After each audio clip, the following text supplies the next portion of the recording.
Morning guys, Taylor here from the Taylor Shift, Taylor Fox. Brief video for you again on confidence is one of my main niches. I want to do something on,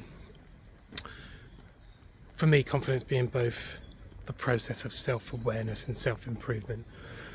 Now there's no point being completely radically self-aware if you don't put any plans in place to improve. It's great having the awareness, that is a strong tool in your mind, in your armoury to understand where you need to improve. If you don't actually take the steps to improve, you're just eventually going to self-sabotage and be in a space where you're just hating on yourself, really, because you're aware of your things that you may be a bit behind on per se, or you need to improve on, but you're not actually taking the steps. So my interpretation of it is being self-aware, and that comes with a lot of ego work, and then moving towards alignment with a self-improvement journey, and bringing in confidence along the way. It's not changing who you are completely underneath, and I've mentioned this a few videos.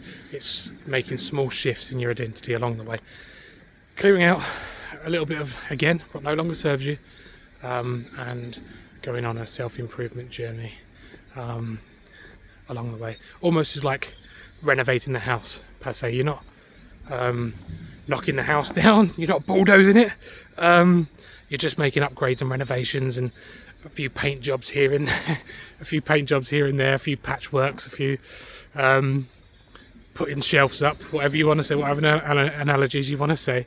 So yeah, for me, you can't have one without the other.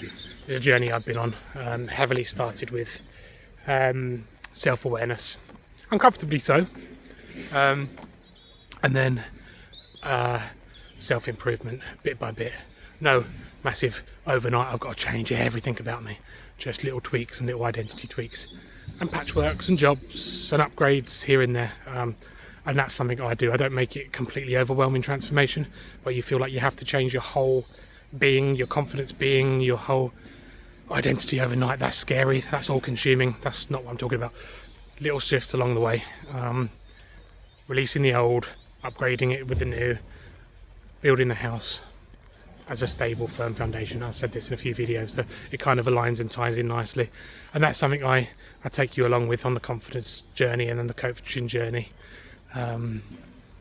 slowly releasing out with the old, the stuff that we identify together, mainly you, that need to go and what needs to be upgraded and worked on and improved, and what you want to keep that you don't want to lose about yourself, and that's important, as I've mentioned in a few videos, core essence. So yeah,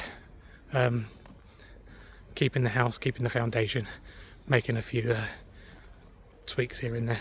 So yeah, what's your interpretation of confidence, and do you believe more in self-awareness, more in self-improvement, or do you believe in both, or what's your complete